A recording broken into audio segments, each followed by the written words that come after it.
Hello everybody, welcome to chapter 66 on my RLDR Custom Creations YouTube channel. It is the weekend edition again, and I am going to show you something really cool today. It's just about like magic.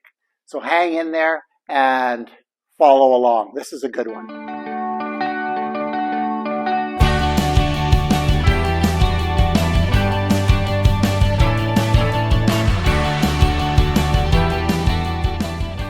So, magic you say?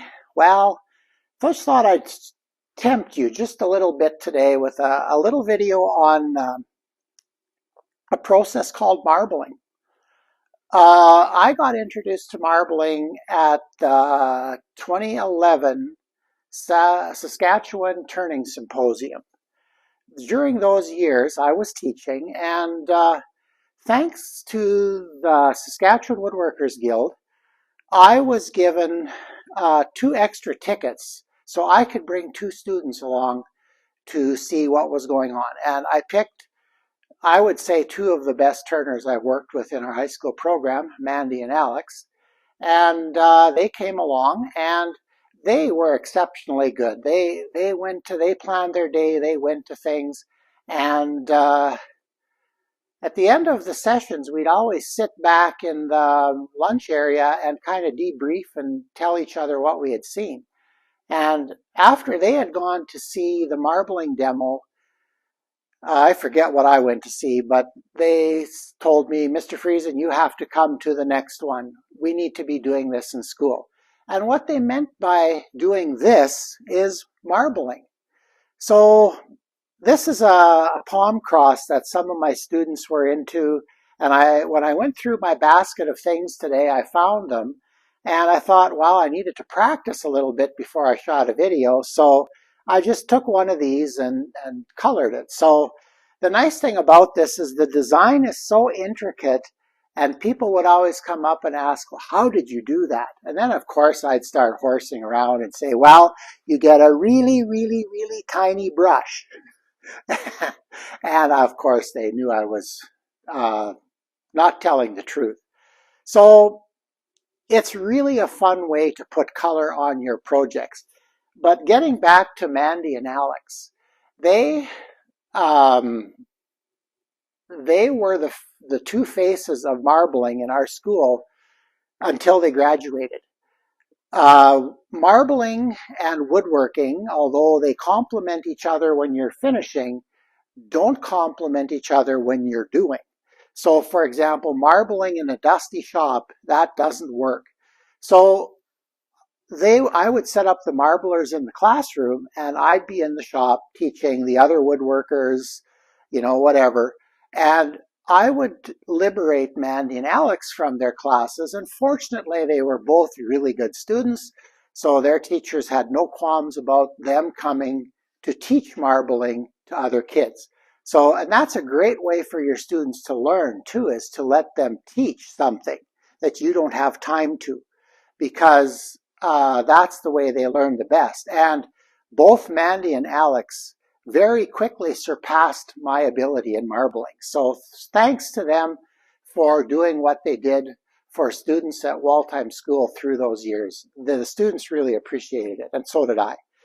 But at the symposium, the seminar they went to was led by, and I know I'm going to mangle her name, Mary Celine Thean, and sorry about the pronunciation, but she was an excellent instructor, and I went to the next one with Mandy and Alex and got to hang out with her a little bit and talk, and by the end of that session I was already planning where I was going to buy everything so we could do this. And we marbled successfully in school for the next 3 or 4 years. In fact, I even did, the last marbling we did in school was one that I did with a group of Saturday students before the school division in its infinite wisdom shut me down. All my student lays were at school, and Saturday afternoons, 5 or 6 during the school year, we'd turn all afternoon, and the one afternoon we marbled into the evening. In fact, parents were wondering where their kids were. But it is a ton of fun. Now, I'm not going to explain a lot about marbling in this video. I'm just going to show you. I'm going to tempt you. I'm going to dip a piece.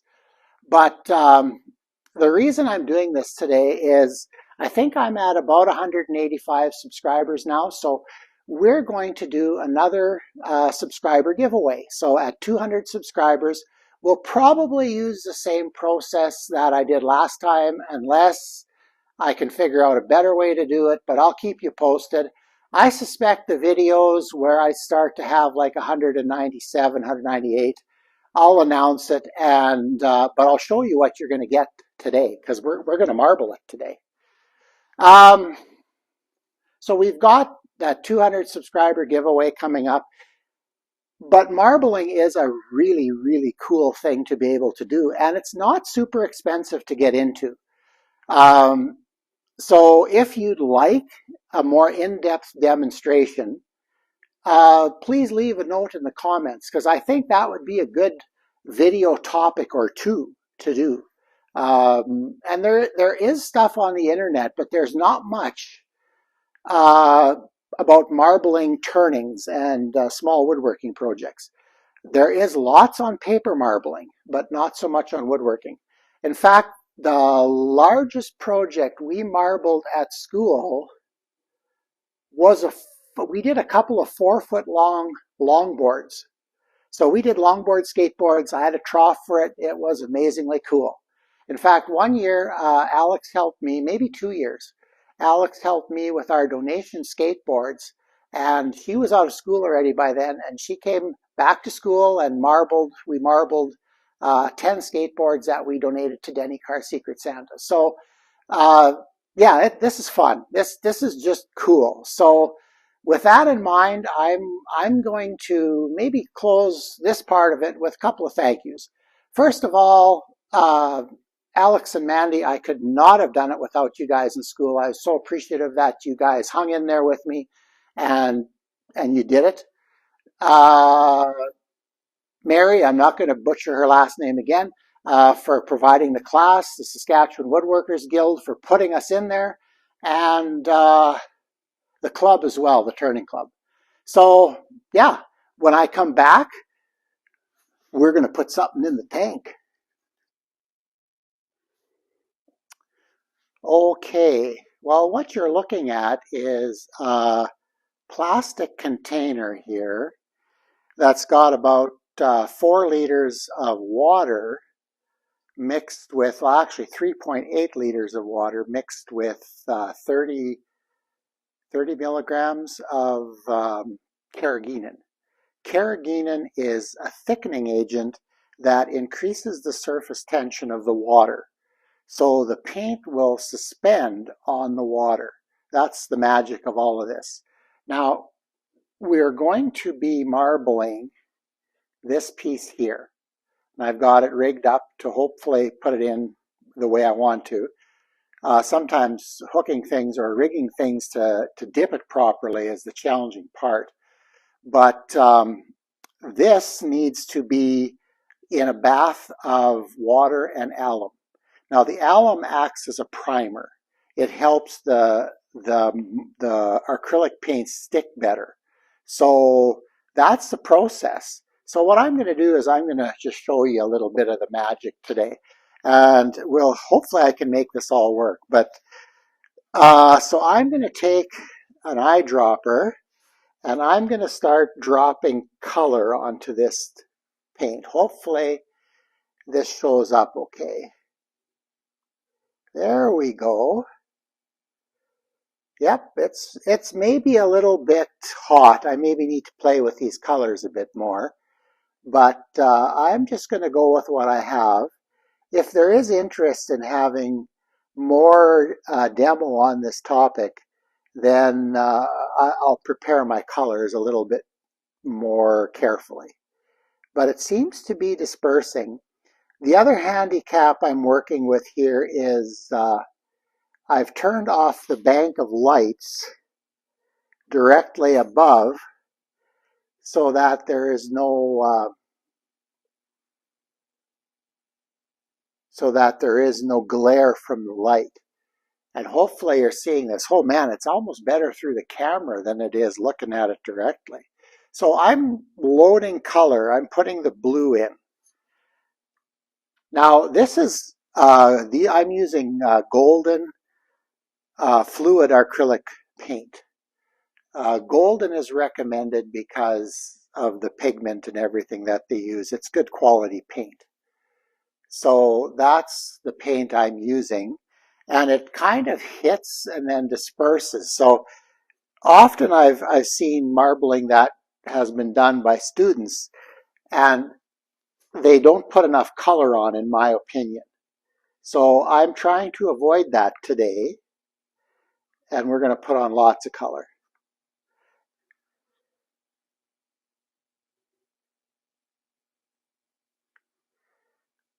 Look at that spread. Okay, a little bit of it. What you're looking for, I'm pretty happy with the diameter of that spread, but the blue is pushing into it a little bit. And they're starting to come back. So the whites, I just mixed the white, and I think I got lucky. It looks okay. So let's try some more white over here. Isn't that amazing? This is just, I'd have younger students that were just in awe of this. Try a little bit of black. We'll put a little bit of black in there. And in there.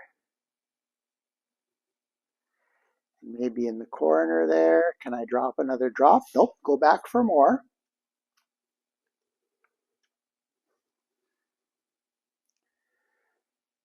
There we go. Let's put a little bit more black in there.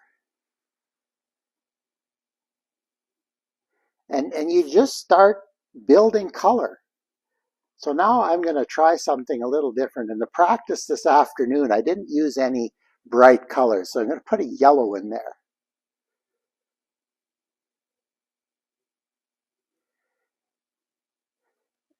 For those of you that spend time on the internet, you may be more familiar. Boy, that color is maybe a tad hot. It'll work. You may be more familiar with the term hydro dipping. It's a different process. They're using predominantly rattle can paint, and I don't think they put anything on the water. But there you're dealing with maybe an oil-based paint and water, which won't mix. So that maybe explains why they're getting away with that. I've never done hydro dipping, but it's all the rage. For a while there, they were doing like car hoods, guitars, you name it, they were doing it. And I'm slowly building color here. This is really the art part of this. Well, we're getting there. I need to build some more color yet. I'm going to put some white in next, but I'm just going to wait for that yellow to disperse. Come on, I'm in a hurry. Don't want this video to be an hour long. Well, we're going to just start. Put some white in there. Oh, I had white in already. Okay, well, that doesn't matter. Maybe put some more blue in. How's that?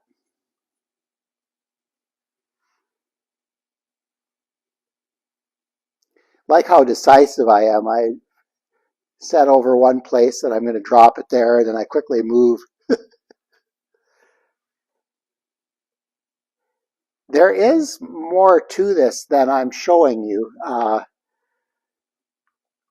Paper marblers, where this is mostly from, they will, come on, they will produce very specific patterns. How come this isn't going in anymore? That's not right. There we go. And that's another way of getting it on sometimes, is to just flick it in. I have some tools for that, but I thought I would try to do this in a bit more controlled manner today.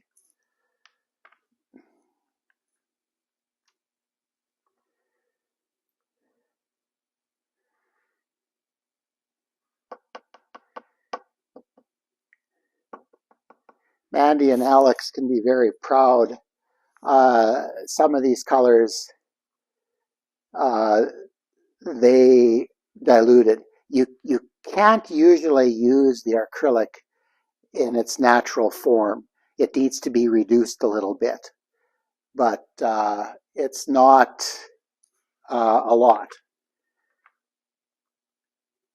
And there are ways to tell if you've got the right amount of water in it or not.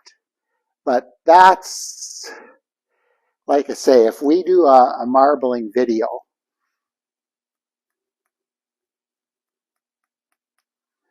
I will explain that. Okay, we're getting some serious color here. One of the techniques, I'm going to show you that yet. Mandy and Alex made these little whisks, and I'm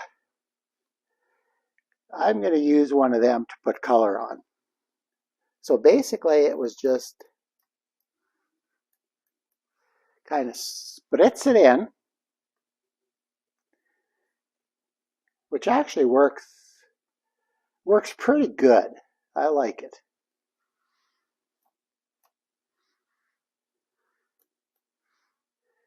Well, we're getting close to having enough color in here. I hope whoever gets this appreciates the colors that I've chosen.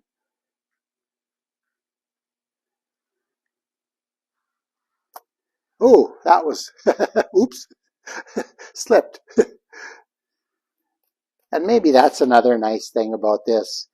It is pretty forgiving.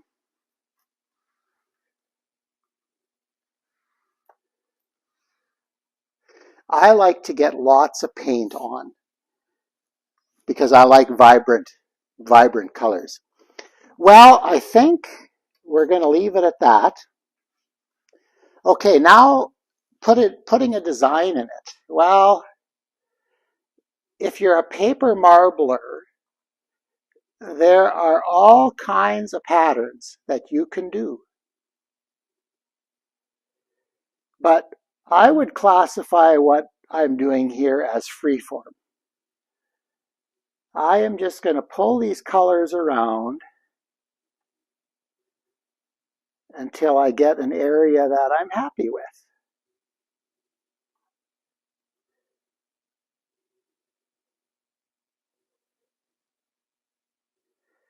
I have to watch that I don't go too fast. It's easy to do.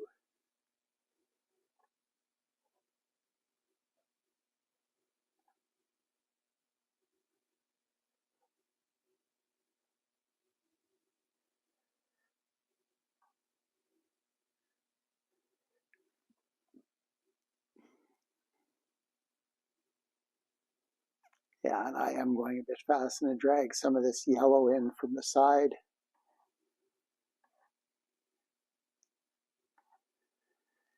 Well, I'm going to let it settle.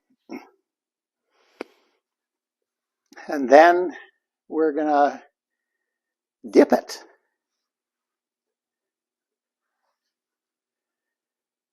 Okay, here we go. I'm going to kind of hug the camera here so you can see.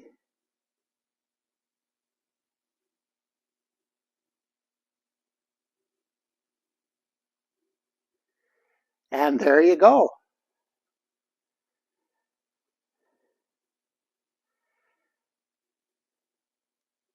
That's not too bad. Okay, one thing I forgot to have handy here is I should have water.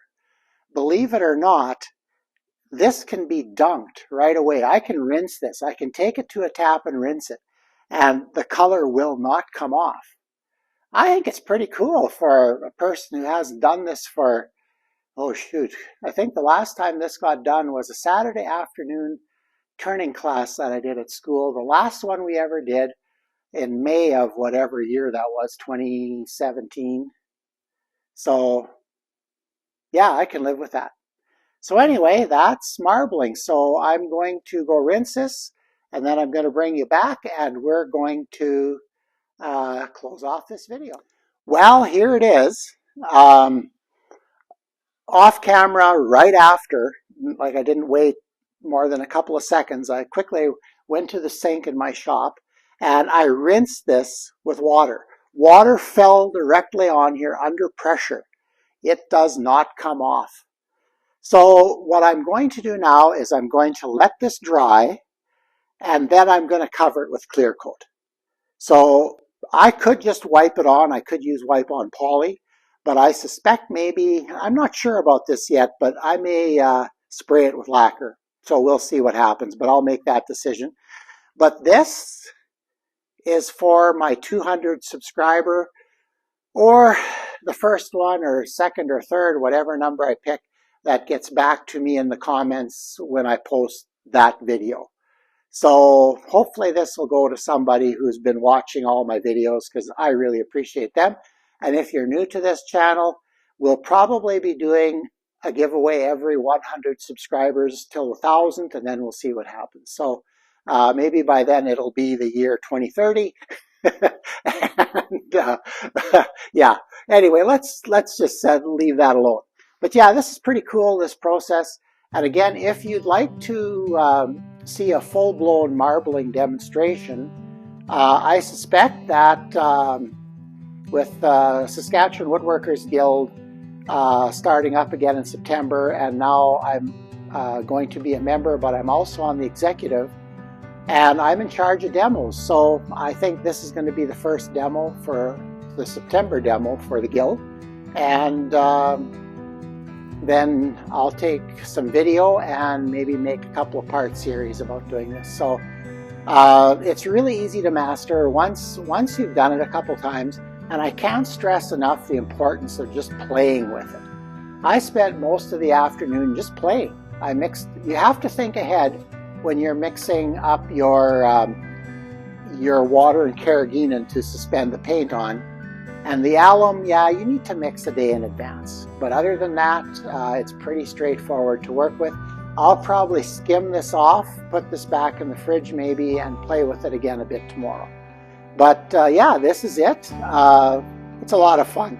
And woodworking and turning is supposed to be fun. That's what it's all about. Plus, you can create some fairly neat art that not many people are doing. So at least that I know of.